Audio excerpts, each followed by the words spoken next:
calmness, relaxation. We are able to maintain our self-awareness all the time in all the events, in all the relations throughout the day, days after days, weeks after week. Obviously, that is a sign of progress. Normally, we think as if something excited should happen. That is the job, that is the work in the material world. It has not to do with with the, with this journey of the self-discovery. I can see the more you go into the self or self discovery, the more natural and kind of there's no announcement to be made. I feel like, or Yeah, it's kind of like a very natural. I wouldn't even know how to explain even the changes I've had to anyone. that is why you might have heard from me. Normally here in our country, US, when there is any program, the anchor makes the first statement. Are you excited? Why should I be excited? I just want to know what you are going to say. Why should I be excited looking at you? You see, the very attitude is totally different from the material working. Why should I be excited? Why should I be excitement is hesitation. Hesitation is because of the hesitation is present in the mind, and the hesitation and excitement is because the mind is veiled by ignorance. So yes, the Gita 8, chapter 8 is very interesting. Arjuna asks a lot of questions and Krishna answers, our master answers beautifully. And then one very vital question is answered in chapter 8. What happens at the time of the death? So called the death of the body. What exactly it happens? Yeah, that is very interesting. But chapter 7 is very interesting. It is the second group of the 6 chapters. So it is just a kind of awakening to dawn. Just picture a traveler gently waking as the morning sun touches his face, the night dreams fading into the soft light. Liberation is this gentle awakening to the real self that has always been present. It has nothing to do with excitement. So in this chapter, Krishna reveals knowing the whole, the word, the deities, and the real self leads to liberation. Means we need a complete knowledge. Then he also points out that death becomes basically a passage, not an end. When awareness is anchored in the real self, then the death becomes just a passage. The real freedom arises from seeing through changing life scenes, not escaping them. We are not escaping anything. That is the beauty of this Gita. We are where we are, and we change our perception, we change our attitude towards the action, we change our responses by thought, speech, and action. But it demands obviously a state of desirelessness, a state of bhakti, a state of remembrance. That is, so liberation or awakening is not an escape. This is what Krishna summarizes in the Gita. Normally there is a there is a belief that awakening, when the body leaves, when we will leave the body, when we will die, then we will be united with the God. No, that is not there. In the very life I can live that life, if I remember gently in the state of desirelessness, that becomes the love for the divine, and it helps us to reach there.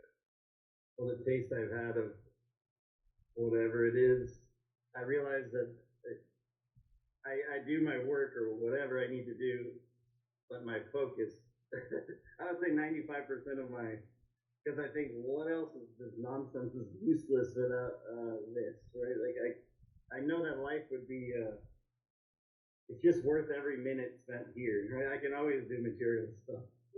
And not that I'm letting it, fall apart, but I just, it's like the last thing, I get it out of the way, but this has become my entire existence, which is really interesting. I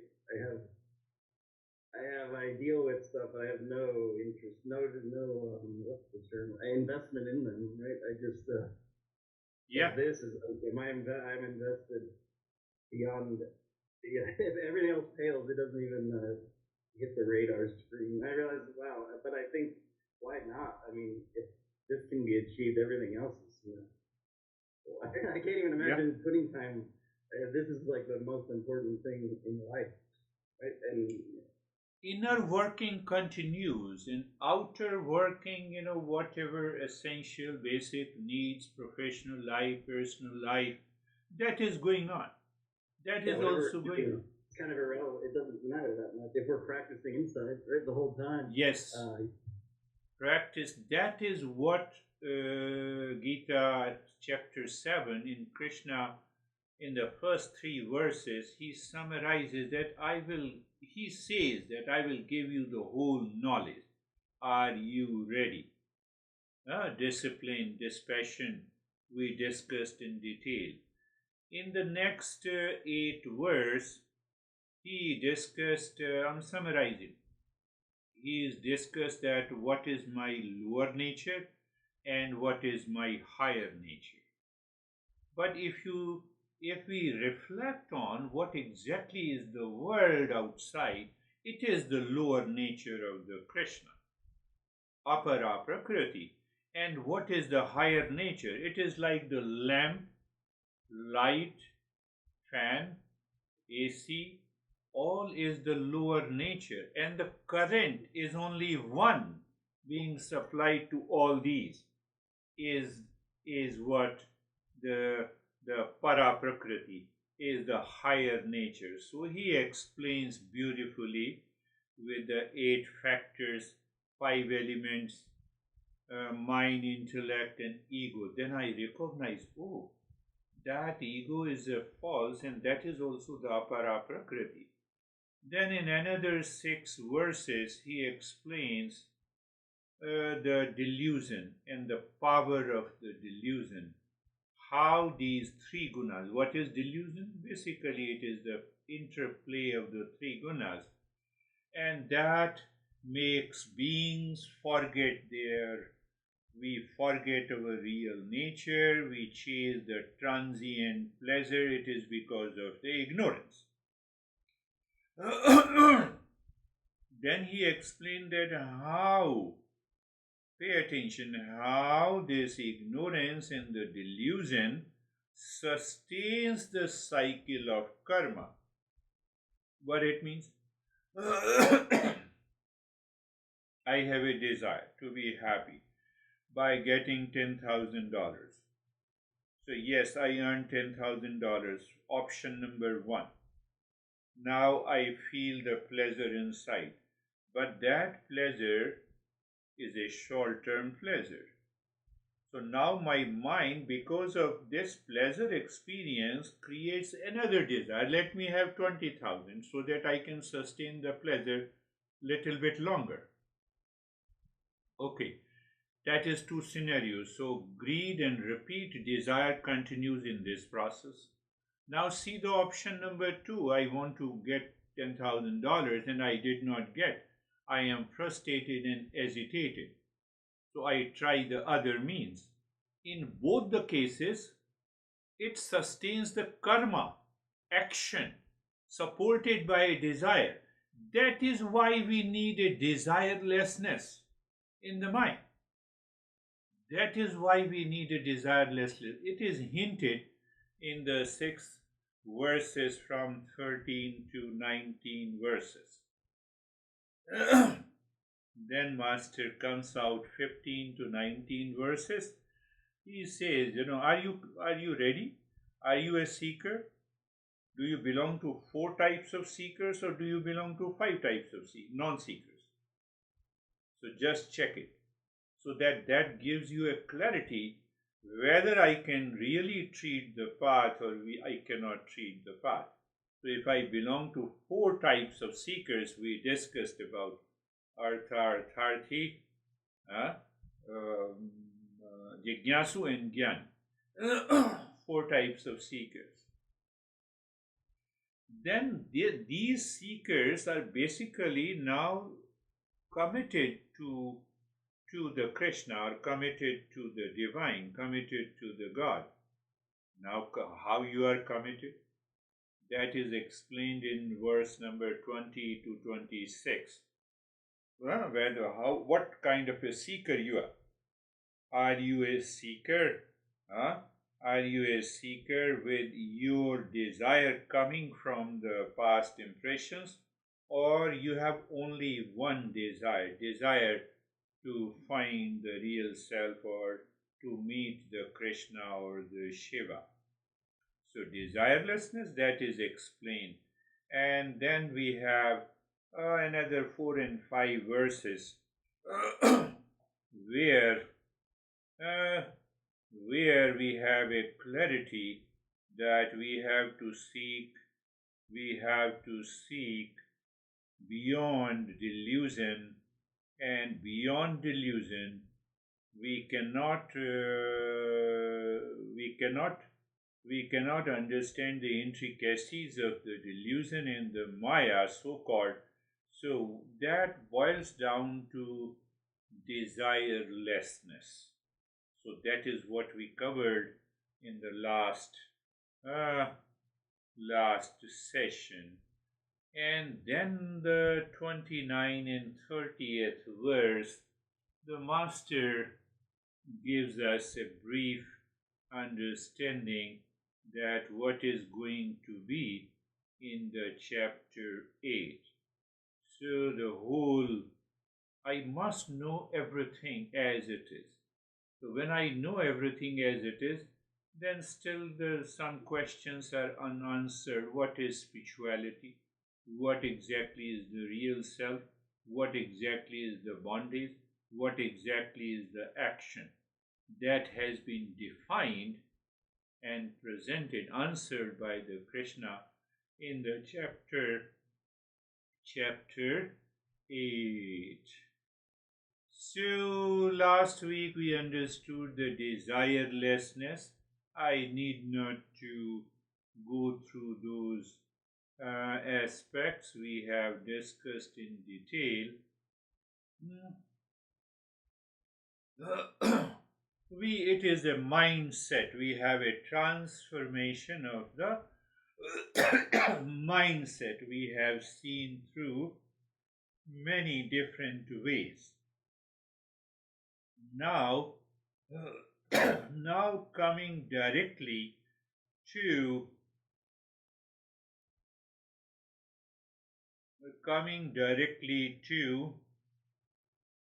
practical methods of the bhakti, advanced understanding of the bhakti, the process of bhakti development. Whether you say journey of self-discovery, advanced understanding of the seeker, or you can say practical methods here of the bhakti. So there are 3 elements here. The process of the practical methods of bhakti, constant name recitation. Om Namah Shivaya, Shivoham, constant during any activity, during personal life, professional life, social life. I always internally I say, oh, my master is manifesting in the form of all the seekers who listens to me, to make sure that my master wants to make sure that I have understood what he taught me rightly. So I'm already absorbed into the awareness of my master. I have nothing to do whether you oppose it or you follow it, you accept it, you don't accept it. It's a part of the life journey. Event has been created by the Krishna or by the Shiva to express myself. So let me express to my master. Finished. I had a funny example. I was in the bath hanging out with Carlene, and she said, "You don't know about the brain and stuff. Let me just teach you." And I said, "Oh yeah, okay." So she was telling me about bad things happen and you get these grooves, right? And she's sitting there lecturing me about the mind and the brain. And I thought, she has no idea that I read about this stuff. Yes, she has no. But then I thought, I must be having a big ego right now because she is like talking down to me and teaching, and in the media I was gonna say, what are you gonna tell me about the mind? I'm the expert, right? But I thought, oh no, this is Shiva humbling me. So I just listened to it. I appreciated the lesson she gave me on the brain and the mind, and thanked her and moved on. But I thought, how funny. It just made me laugh because I was thinking, that is beautiful. No clue what I read or study or and how would she? But it was just very, and I didn't jump in. Normally I would have said, "Oh, what are you going to tell me?" Yes. Who knows all this stuff? But yes. I was like, oh, I see the divine in that action right there. You did the right thing. That I always encourage people. Okay, you please explain me. Let me learn. And what happens when you learn and you ask simple and gentle questions? They leave in the middle. They don't find the cause and effect relationship. That becomes the ignorance. We don't find the cause and effect relationship because no, I don't know. So then no, I can know it. That is where the Krishna comes. Coming back, constant name chanting or just maintaining the presence. First topic. Second topic, we should have some accountability process. What is that accountability process? For example, there are many examples. I should make a journal. I should write down that these are the following steps I must follow every day, come what may. The first Om Namah Shivaya meditation, then I will listen, contemplate and reflect, and then I will find out. I reflected for about a week. What happened? What is the next level of awareness? Did I move? Am I able to maintain the calmness and relaxation in all the situation, relationship, business and profession? How I responded to I don't have and what I got. Is mind follows mind as it is or what should be in my life? So the moment I have mind should be, it means I have certain desires triggered by the ego. So there must be some accountability system. So you have to create your own accountability that you have made a mistake. Say, for example, day before yesterday, I didn't find the time to do the practice in the morning, and then I had 2 sessions in the afternoon, and I said, now I will spend, instead of 2 hours, I will spend 3 hours. So you can say it is a kind of a gentle punishment to the mind.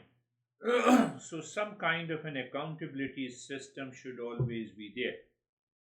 And the third point of the practical method, that we should live in the state of dispassion all the time. That is what you explained your interaction with the Carlin. So, coming to the first topic, constant name chanting. Keep chanting one mantra. To what it means, choose a specific name Om Namah Shivaya or phrase of a god and stick with it consistently. Make it a continuous background practice throughout daily activities. So the name chanting is not that you do it for an hour in the morning, no, throughout.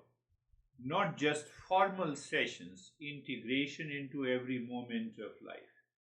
Oh, honey, you see the honey? Om Namah Shivaya is manifesting here in this. Lot of people, lot of kids came yesterday. Oh, it is in the form of the Shiva. So it's a repetitive remembrance. It appears simple, but it demands a lot of awareness. We have to train the mind naturally to defeat the ignorance. Simplicity, but it has a great power. I was impressed by, I was like, I think I know I'm doing my mantra enough. I was like violently ill from something I ate. I was throwing up, shivering on the floor with a fever, and I was saying my mantra the whole time.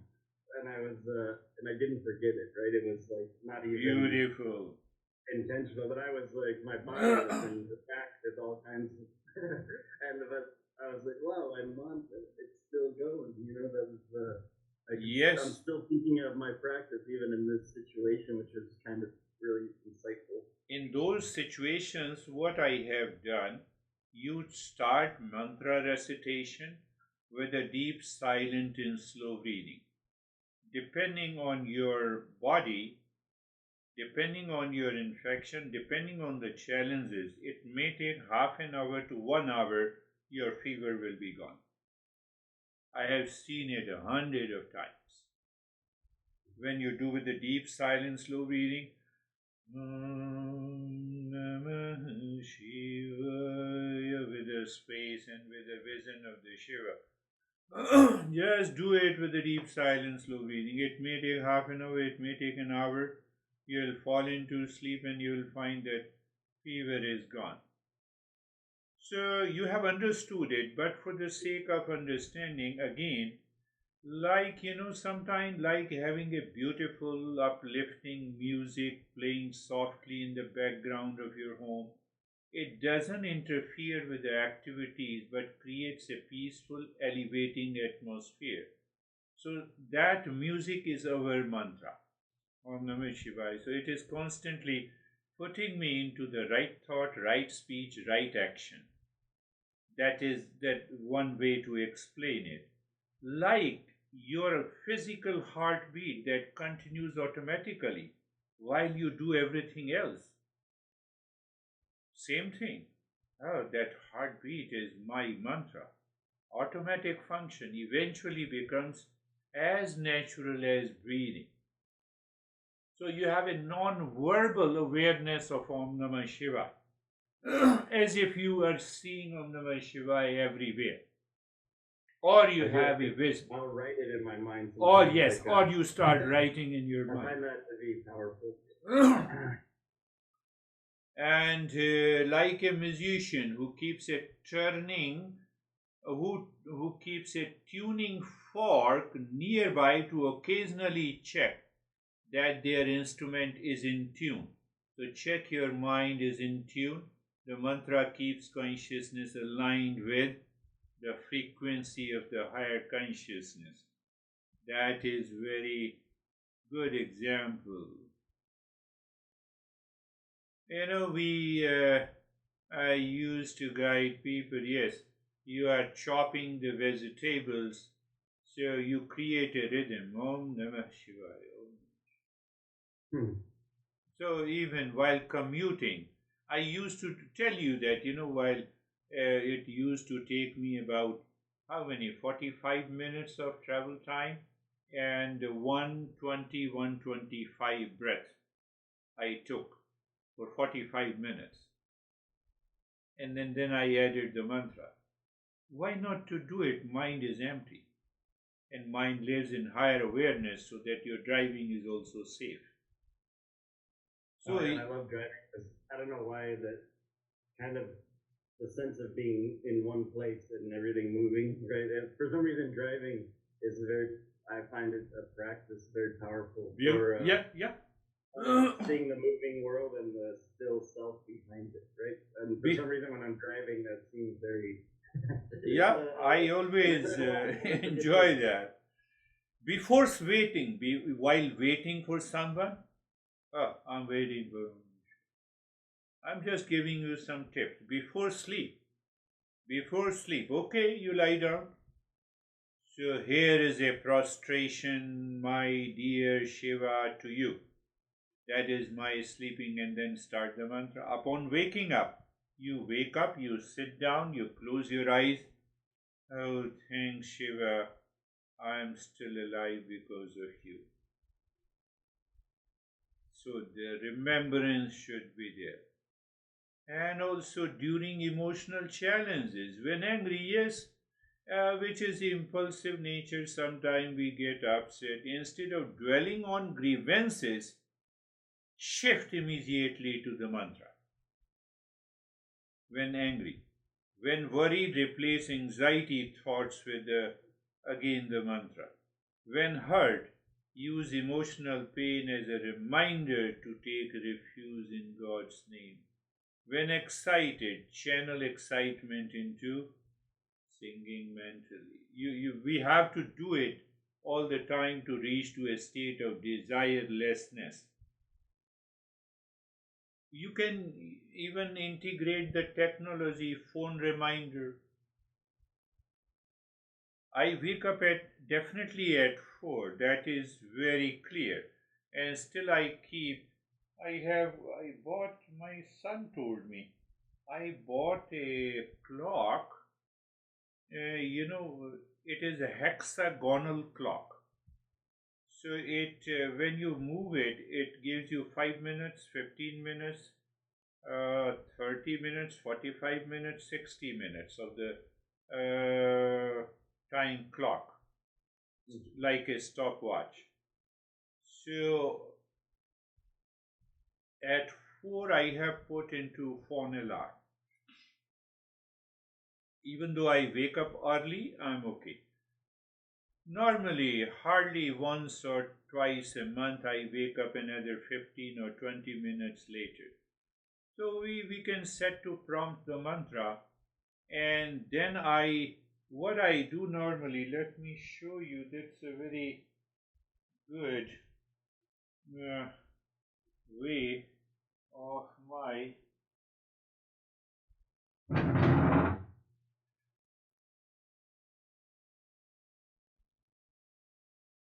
technological integration. Oh, that's pretty cool. So you flipped it? Oh, I see. Now you hear the sound. Now it's a 15 minutes. Now 45 minutes, like this. So That's after cool. 45 minutes, it will tick. I don't know what it is known as. Snooze clock or whatever it is. If you want, I can send you the details. So I just adjusted, and yeah, send me that. That's pretty cool.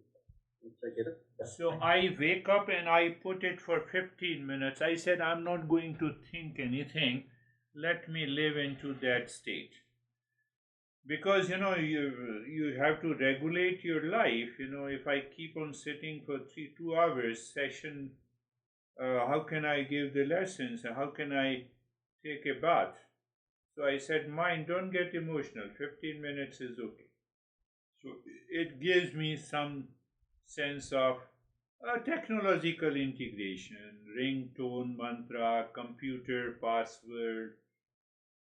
Don't tell anyone, I have all computer password based on the words and phrases of Eastern wisdom.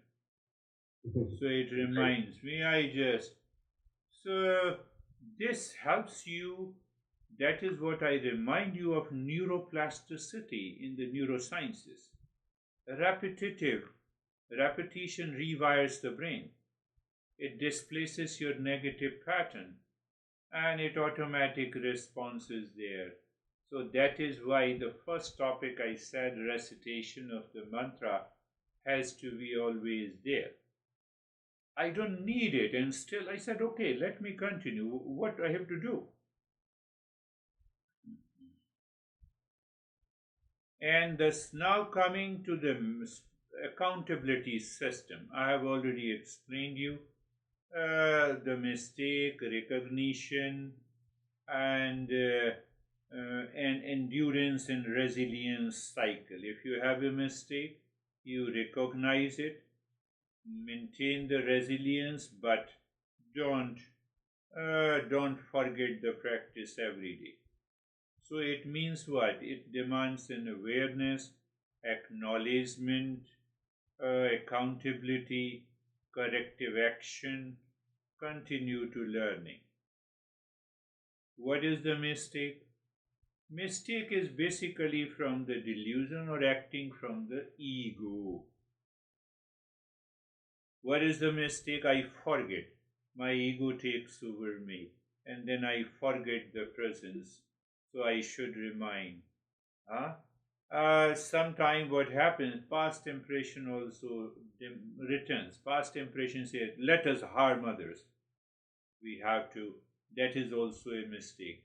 Another mistake that we do in this life journey is wasting our time.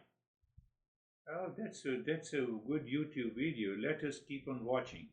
No, we have to stop it. We have to stop it. So we have to analyze our mistake.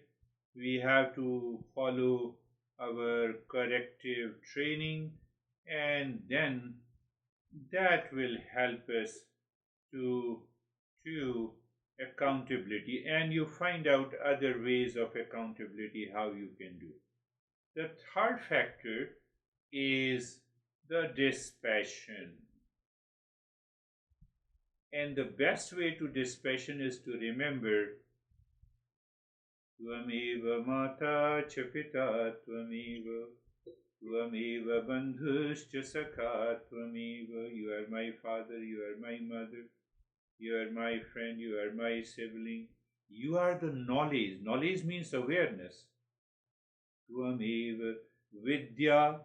Tvameva vidya. You are my knowledge. Knowledge means consciousness. Initially, we started with the daily life activities. You are my father, mother, brother, son. You are my wealth, you are my home, but you are also the knowledge. I am in the state of dispassion to all. That indicates this. Tvameva sarvam mama devo deva. That is one way of entering into the state of dispassion. So dispassion does not mean that you abandon responsibilities.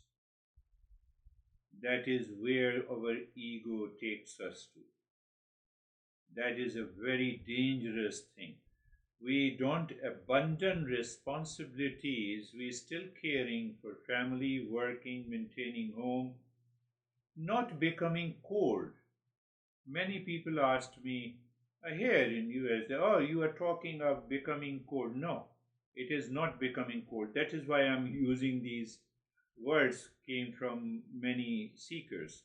Still loving deeply, but without possessiveness. I'm loving my profession. I love my family members. I love everyone, every person. It is not becoming cold. You are full of, you're like a child. You are full of love and care. Like Ramakrishna, he says, Lord, please do not give me Brahma Jnana, right? I do not want to be impersonal, right? Give me your devotion and love and devotion and love. And I was thinking, is that a thing where, because reading, I got realizing Brahma, realizing Paramatma, right? You have these different. Yes. With realizing Brahma, you could be be cold in that context? Is that fair, or is that? No, Is you that like don't. not a real You version don't of become that? cold. You welcome. It is a blessing. It is a gift of the Krishna and the Shiva that is coming to you. So why I should become cold to anything? I was thinking without bhakti, maybe one might become intellectual and cold, right? Without Yes, the bhakti. yes. Without you become intellectually dry, and then you because now your ego feeds with that. You look at it that I don't touch even anything, money and sensual pleasures, and I take very strong. I take only food without salt and spices. There is no taste in it. That is the state of you are becoming cold. It has nothing to do with the spirituality and self-discovery. Mhm. It has not to do with the material rejection. So even the Ramakrishna never touched the wealth, but can you imagine if you look and see Ramakrishna mission in Calcutta in East India is almost spread over more than 50 acres of land. So it means Ramakrishna did not touch. That was setting an example to teach, but it was used for service. They have a medical college. They have 3 years of training, perhaps 3 or 5 years. 5 years of training, in which the monks teaches Gita and certain Upanishad and specific text. So when the 5 years of teaching with those texts are complete, you know where you stand for. So Do the young people go there, or they normally they can take anyone, but they normally take the young people, and young people maybe around 15, 16 or 20s, or those who have done the many engineers and IT professionals have joined. And then they become a monk, they start teaching others. So there are many teachers in America from Ramakrishna Mission. We have many centers. We have centers in California, we have centers in New York, where Swami Vivekananda has gone. So what it actually means, we are basically in a state of dispassion. We are looking for a sense of emotional freedom, loving without clinging, caring without controlling. You see, care without control. Pay attention. You have a Sophia with you. Care without control, loving without clinging. I gave you the example of New Jersey. She is a manager in one of the brand jewelry company in New York, and she was very close in learning all these principles. So she was supporting her daughter. She bought the car. She was paying for the car. She was paying for her college. And one day she saw the car rear seat and the front seat was burnt by, you can recognize it is by the cigarette. So she called me and she said, I will stop giving any payment to my daughter. I said, then you transfer that payment to me. Then I will take care of your daughter. But have you ever thought that you will take care of me, you will pay for my car, you will pay for my school fees if I go there? No. Why you do it for your daughter? Keep doing it. So she was taken aback. I said, keep doing it. Call her. Tell her that is why I am upset. Can you answer me? No, I don't dare to do that. I said, then I will come. So I went there and we did talk about it. The problem is resolved. So this is not an emotional freedom. I I said, this is your daughter, you have the resources, you keep doing it. This is one issue of caring minus possessiveness. She understood it. She loved it. She said, I never thought like this. I said, that is where our Eastern wisdom comes. So loving deeply, not becoming cold, not material rejection. So you have a sense of emotional freedom. You have a sense of identity security. What is identity security? I am the seeker of Krishna and the Shiva. Finished.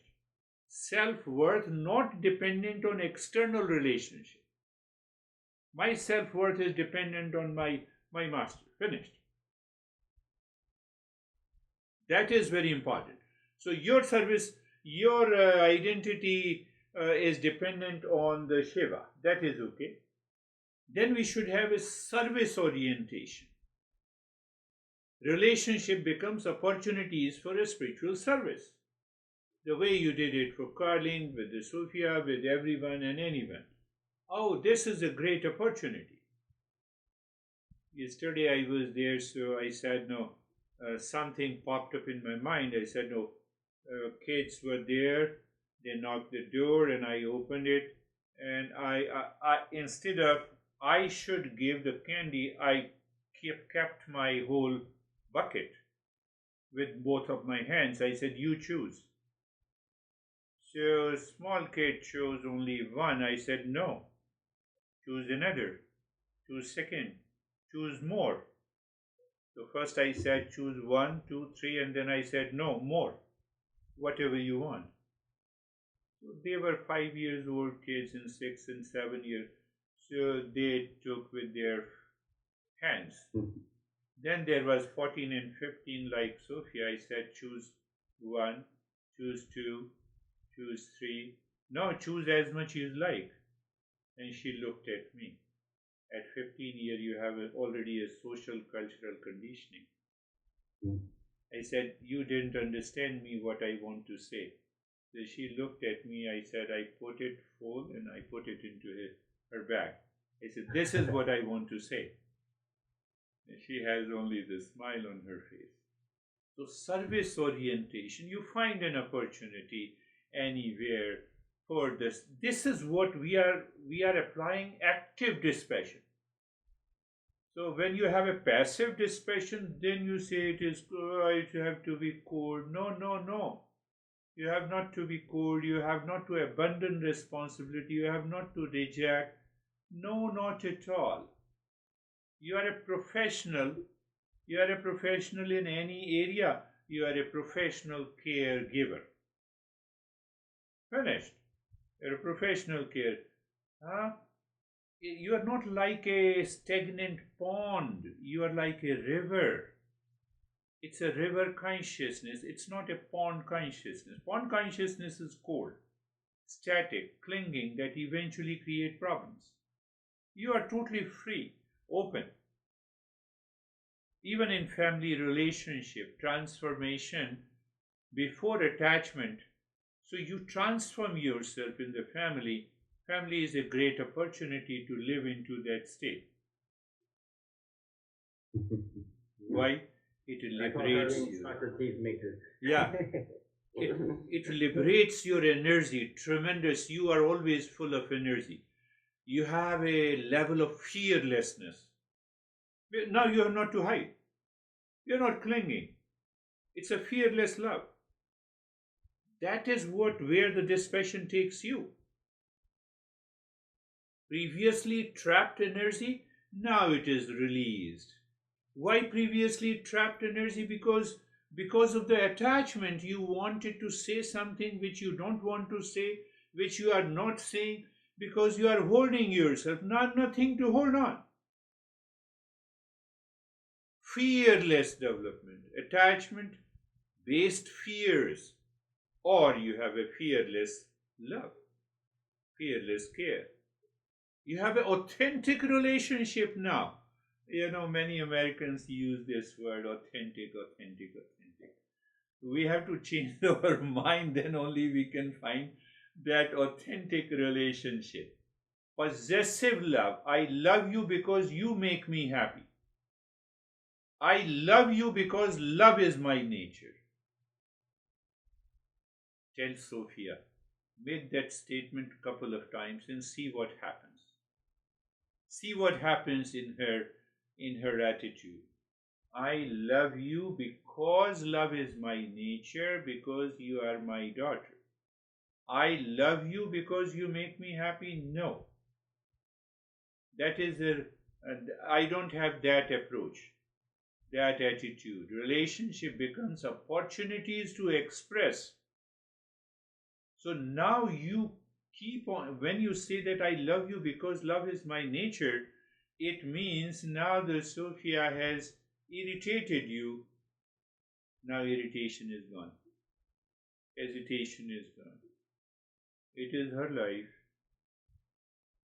It is, she has come to your life because of her past. Why should I worry? Why should I? If she has not to follow me, she has not to listen to me, she will definitely not listen to me, even if I force her. Why to do that?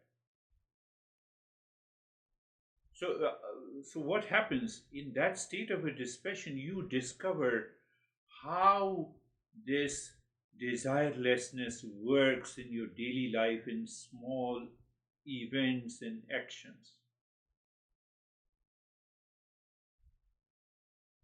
So you see that what happens, the synergy effect. When you are constantly chanting, provides the foundation. It purifies your mind gradually. It provides an attitude of surrender, accountability. When you keep the accountability, it develops a sensitivity towards Krishna and the Shiva. So you are always, no, I have not done it. I have to do it. I have to repeat it. It creates a systematic progress. Do you think that, I have created, it's personalized for you, but it is in different text. There are different ways they have written. I'm not going into the Sanskrit verses, but based on that I created this. Nothing is mine. Attachment, then dispassion provides the freedom. So you see, constant chanting, foundation, it refinement by accountability, and dispassion gives you the freedom. And that is what we are looking for, looking for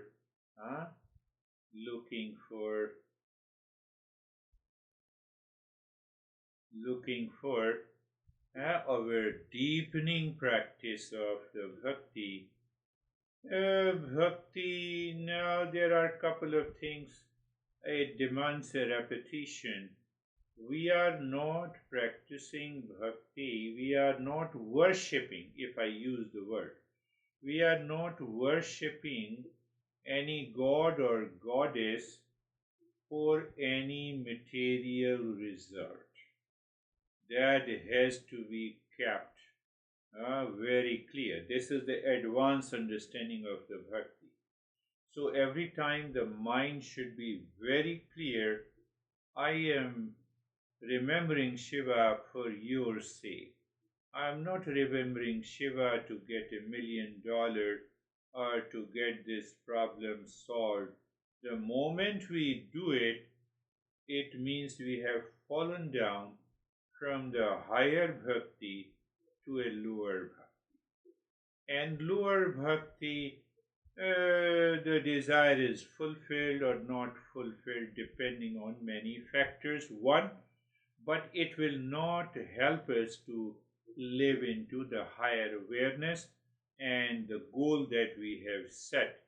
The journey we have set is what the self-discovery is.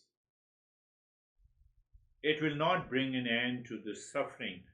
The suffering will continue in one or the other form. So that is the basic concept. Krishna, that is indirectly, Krishna says here, those who worship demigods, they are indirectly worshipping and praying me. Indirectly. Indirectly means indirectly means they are seeking something else than me, my nature, your true nature. And in that process, they get trapped. They get trapped. This is one aspect of it, but I have to tell you something good, or you may think good or bad. I would classify as a part of the tantra yoga. What is that? So you pick up the demigod, and then you have a mantra, you have a ritual, you practice to become a millionaire. You will become. Definitely you will become. Problem, challenge.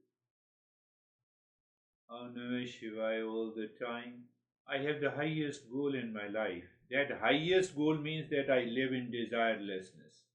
No harm, anytime, even in the restroom, anywhere you can chant the mantra. No harm. But if you are worshipping the demigod, there are very strict disciplined rituals are there. If you follow those rituals as it is, definitely if your goal is to become a millionaire, you will definitely become.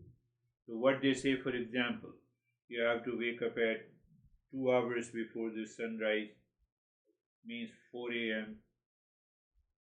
You have to start the journey 4 a.m. So it means you have to wake up at 3:30, you have to take bath, you have to sit down on a particular cloth, unstitched cloth.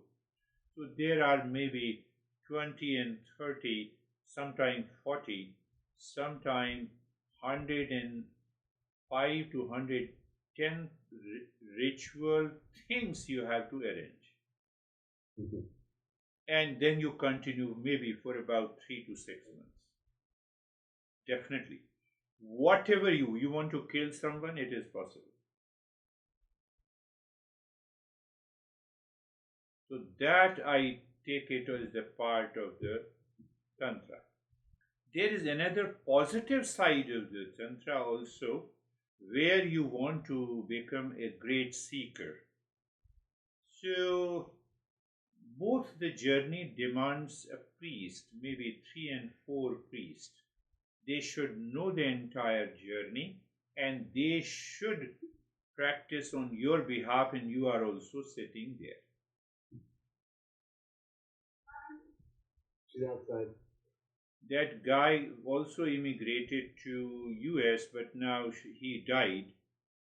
He was a great master of this tantra, and I did the practice, and it was for 12 hours on a one day with the 4 priests. So a lot of other things are to be done. I did it for the sake of my evolution long back, almost 30 to 35 years back. So you can see those so-called magic. I did, you know Ganesha?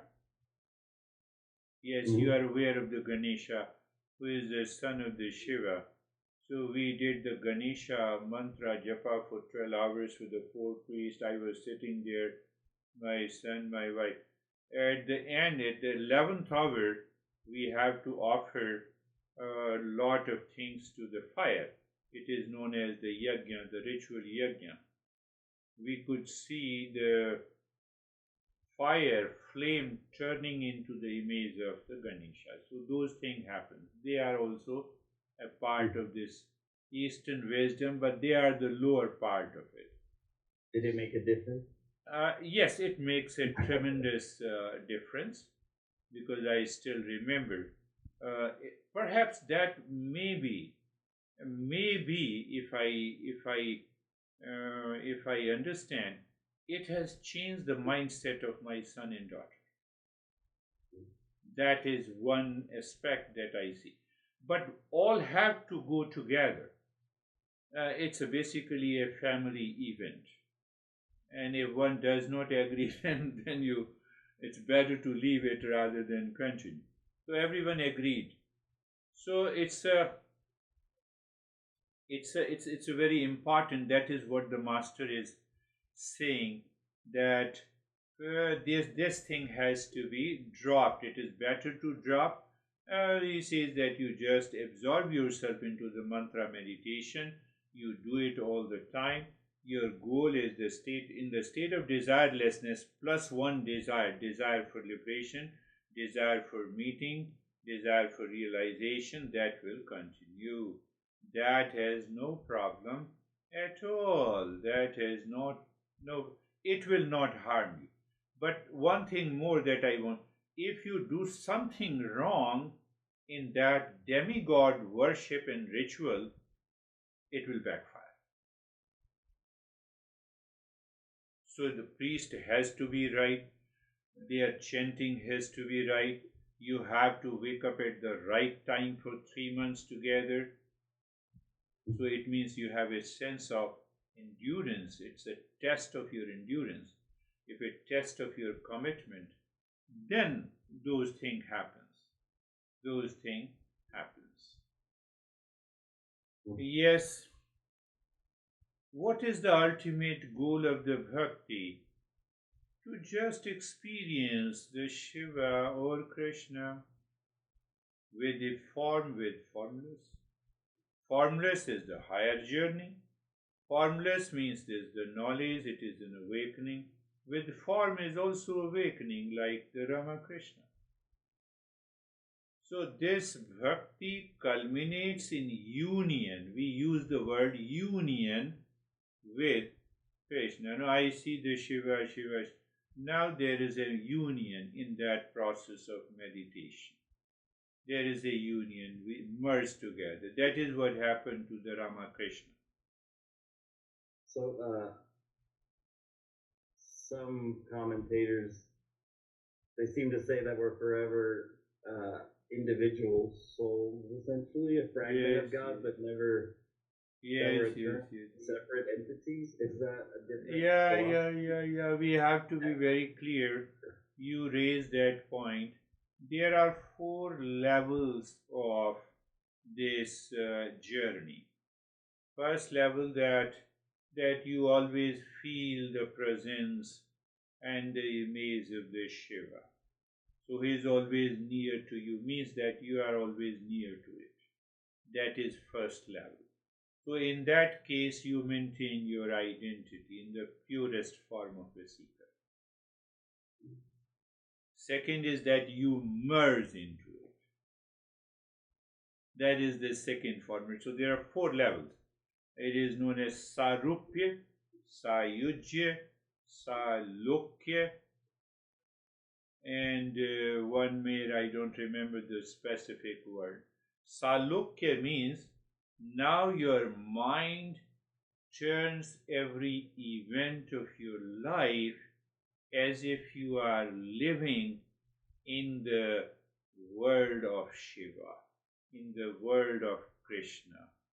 So in the world of Krishna means in the universe of Krishna, they refer it that there is a place where the Krishna is always alive with all his team. Is that the Vaikuntha or whatever? Yeah, Vaikuntha, yes. I am just giving you some idea. I'm not going there because that will take us to a different direction. Vaikuntha, Golok, there is a Golok. The same thing, the Shiva Lok is there. Same thing with the Durga. The goddess universe is also there.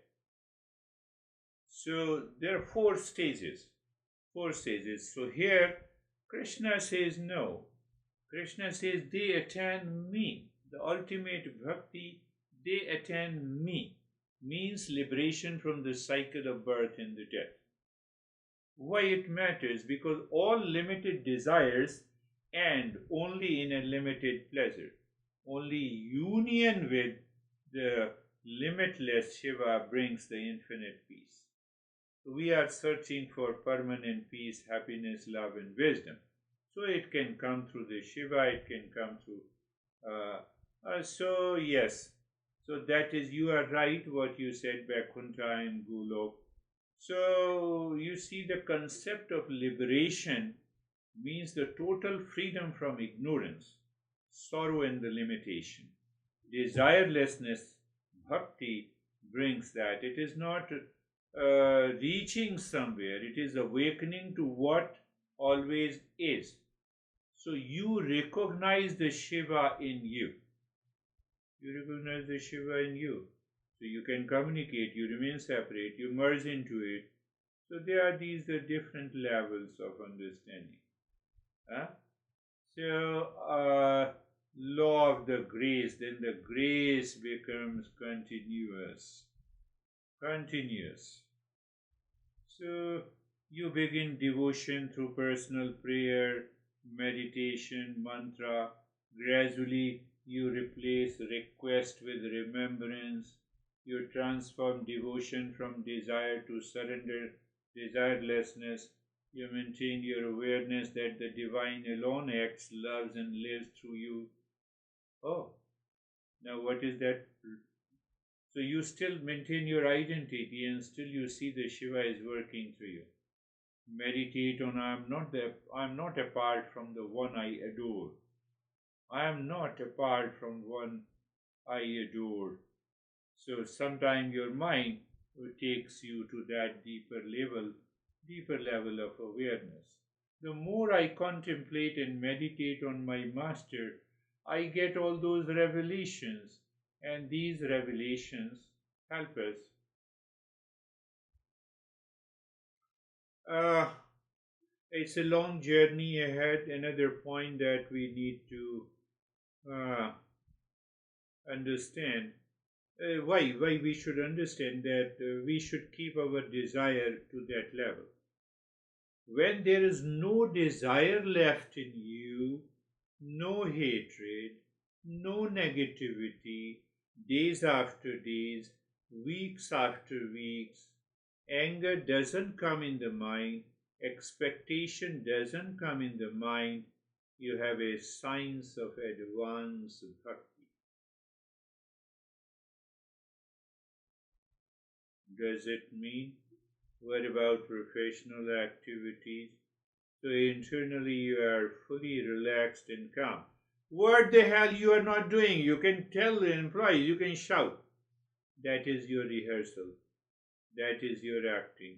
Internally you are clear. You are clear. That takes lot of time. Maybe I would say couple of years.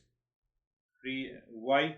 Because freedom from attachment and aversion, that is one way to talk about it. That is the very advanced level of the bhakti happened to Ramakrishna, Nisargadatta, Maharshi Raman, Maharshi Arvind, and lot of other masters. Emotional purity is there. Why emotional purity is the absence of negativity and anger is there. Freedom from expectations, and you will find out in your daily life that happens. But yes, it leads to you, leads you to a higher level of, very higher level of consciousness in that state.